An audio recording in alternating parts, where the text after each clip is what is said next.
안녕하세요. 자본주의에서 조기 은퇴하고 싶은 굴비입니다. 썸네일 보시고 들어오신 분들은 일단 이게 어그로성이면서 평소 제 생각이긴 한데 어쨌든 이 내용은 영상 막바지에 있으니까요. 타임라인 보시고 이 부분만 듣고 싶은 분들은 바로 뒤로 가시면 되겠습니다.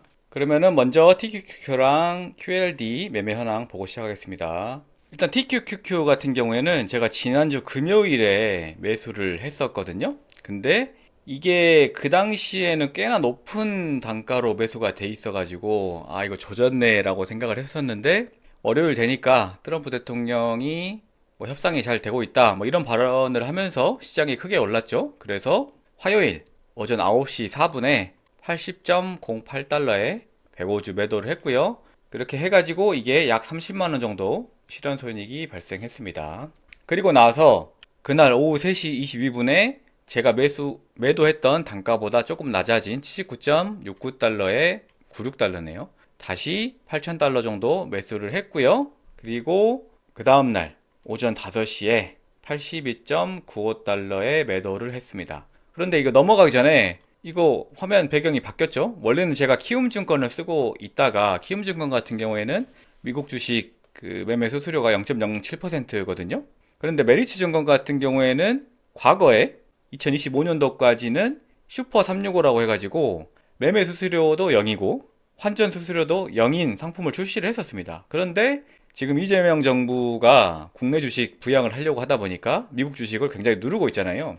그래서 증권사들이 눈치를 보고 있는데 그걸로 인해 가지고 2026년도부터 개설한 계좌에서는 이게 적용이 안 됩니다. 그래가지고 저는 이거를 포기하고 있었는데 제가 이제 아내 계좌를 분리하려고 이제 계좌를 만들다가 제가 25년도에 계좌를 만들어 놓은 게 있다는 걸 알게 돼가지고 이제 키움증권에서 단타하던 거는 여기로 메리츠증권으로 옮겨놓은 상태입니다. 참조하시고요.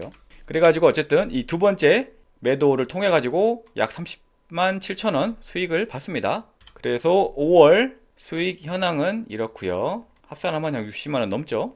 그리고 월별 수익은 이렇습니다. 5월 달 같은 경우에는 지금까지 260만 원 정도 벌었고 총 468만 원 정도 수익을 얻었네요. 그리고 QLD 같은 경우에는 이 네 가지 기준으로 매수량을 조절하고 있죠. 그런데 기본 매수 한 주 이외에는 21선 어림도 없고요.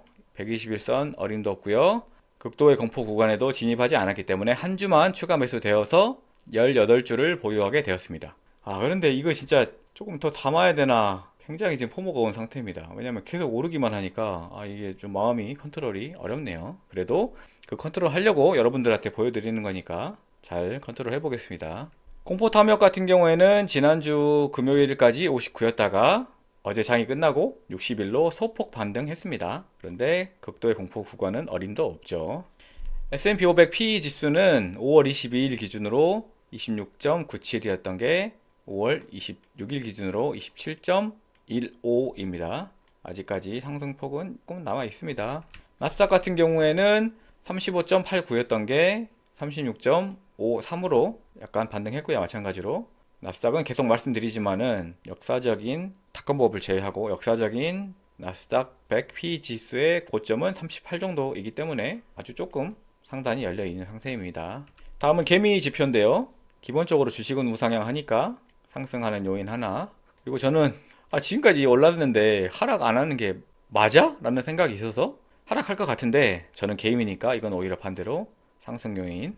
그리고 아까 QLD 매매 현황에도 말씀드렸지만 주식 사고 싶은 생각이 정말 많아졌습니다. 그럼에도 불구하고 참고 있는데 어쨌든 이런 생각이 든다는 것은 하락 팩터로 볼 수 있겠죠. 그리고 제 친구들 단톡방에서 국장 언급이 엄청 많아지고 있습니다. 어제 샀지? 안 샀어? 막 이런 말이 엄청 올라오거든요. 이거는 하락 요인으로 볼 수 있겠죠. 자주 언급드리는 유튜버 A 영상이 없어서 이거는 중립이고요. 미 증시 뉴스가 네이버 메인에 아직도 없습니다. 그런데 최근에 주식 관련해서는 이 메모리 주식이 오르고 있다. 이런 뉴스 기사들은 꽤 많이 올라오거든요. 그래서 메모리에 한해서는 조금 조심해야 되지 않나 라고 생각이 됩니다. 그리고 특징적인 뉴스는 시작할 때도 말씀드렸던 것처럼 트럼프 대통령이 이란하고 협상을 하고 있고 잘 진행되고 있다라고 말씀을 했잖아요.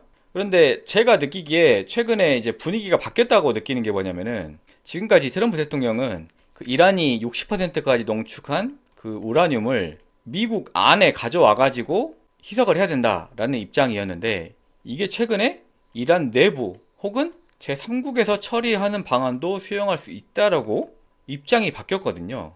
근데 이게 개인적으로 이 시장이 굉장히 긍정적으로 읽는 이유가 뭐냐면은 첫 번째로는 일단 스탠스가 바뀌었잖아요. 미국에서만 이거를 해야 된다라고 주장을 했던 게 다른 옵션, 그러니까 이란도 받아들일 만한 옵션을 제시했으니까 아, 협상이 잘 되고 있다라고 읽힐 수 있는 게 첫 번째고 두 번째는 뭐냐면은 이건 제 개인적인 분석인데 트럼프 대통령이 개인적으로 이 대통령이 돼야 되겠다라고 결심을 한 계기가 뭐냐면은 이 오바마 대통령이 대통령일 땐가 대통령일 때겠죠. 그때 이제 만찬 같은 걸 하는데 트럼프도 참석을 했습니다. 그런데 그 오바마가 트럼프는 절대로 대통령이 될 수 없다 이런 식의 발언을 했었거든요. 그래서 이 트럼프는 지고 사는 거를 못 버티는 사람이기 때문에 아마도 대통령이 돼야 되겠다라고 결심을 했을 것이고 그것 때문에 이 오바마 대통령을 엄청 싫어하는 거거든요. 그래서 트럼프가 대통령이 되자마자 한 게 뭐냐? 바로 JCPOA를 탈퇴한 거잖아요. 그러니까 2015년도에 이 오바마 정부에서 이란이랑 협정을 했잖아요. 이미. 근데 트럼프가 대통령이 되자마자 이거를 바로 찢어버렸단 말이죠. 뭐 왜 찢었냐라고 생각했을 때 제 생각은 이게 오바마가 한 거기 때문에 트럼프는 이걸 찢어버린 겁니다. 그런데 이 JCPOA에서 당시에도 이란이 고농축 우라늄을 가지고 있었을 거잖아요. 그런데 그 고농축 우라늄을 처리하는 방식이 뭐였냐면은 제3국, 지금도 그렇지만은 러시아로 가져가 가지고 이거를 희석시키는 방안을 합의를 했었습니다. 그런데 만약에 지금 트럼프 대통령이 협상을 한다라고 하면은 아마도 이란 내부보다는 러시아로 옮겨서 처리를 할 거란 말이죠. 근데 그렇게 된다는 말은 트럼프가 극혐하는 오바마의 JCPOA로 회귀한다는 말이거든요. 그러니까 이 사람이 참 못 버티는 그 사람이 만든 협정이랑 비슷하게 간다. 뭐 이거는 진짜 이 트럼프가 협상이 필요하다라는 것을 보여주는 거기 때문에 시장이 긍정적으로 읽지 않았나라고 저는 개인적으로 분석을 하고 있습니다. 자, 그러면 오늘 썸네일의 영상이죠.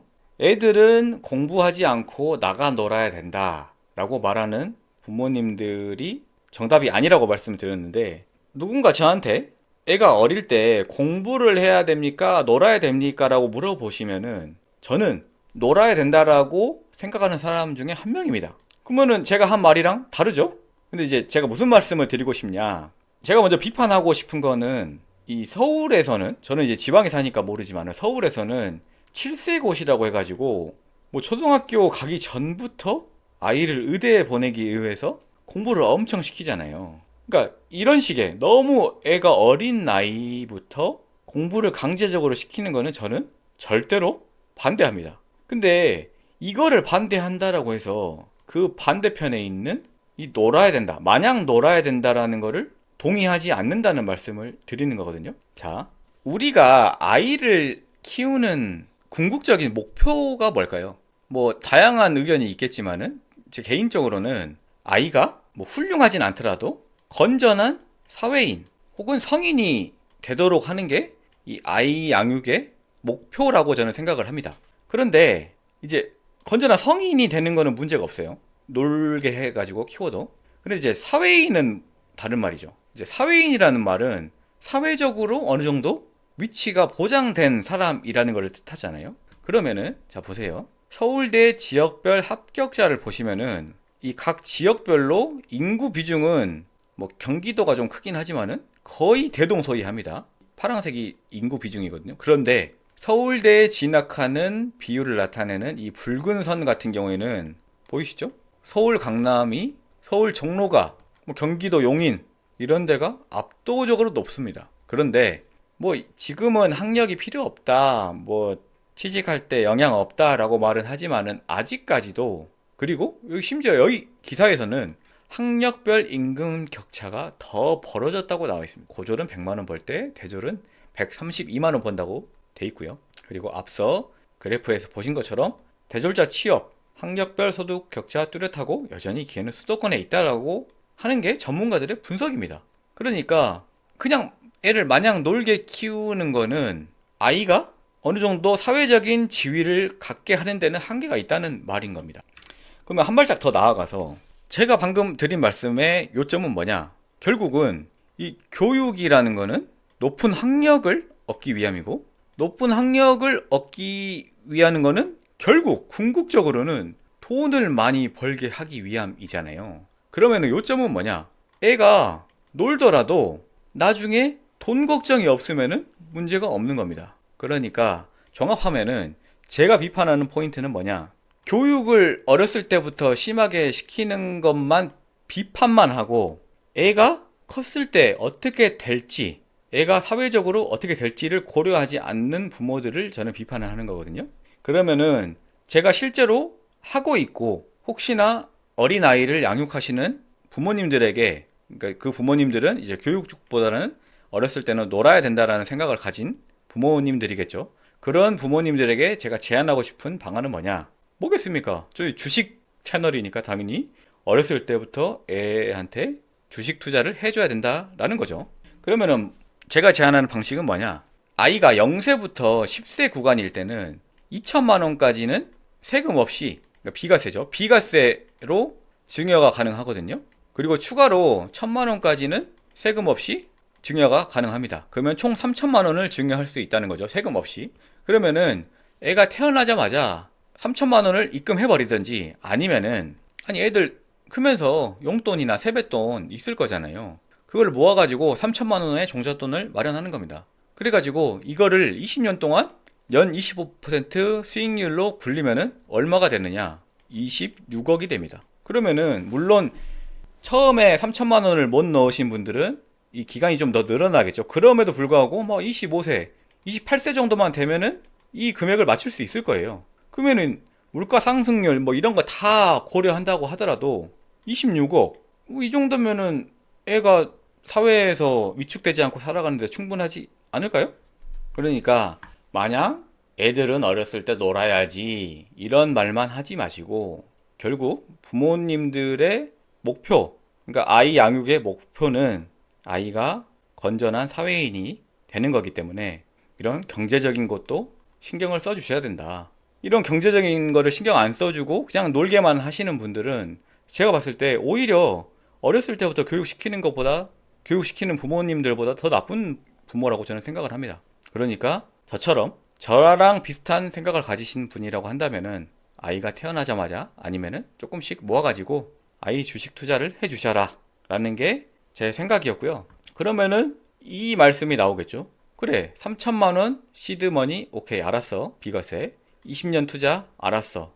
야, 연에 25% 수익률을 얻을 투자가 어딨어? 라고 말씀을 하시겠죠? 이 부분에 대해서는 다음 시간에 말씀을 드릴 건데, 다음 시간 아닐 수 있습니다. 언젠가 말씀을 드릴 건데, 정답을 말씀드리면은 QLD를 투자하시면 됩니다. 여기까지. 영상 찍기 힘드네요. 시청해주셔서 감사합니다.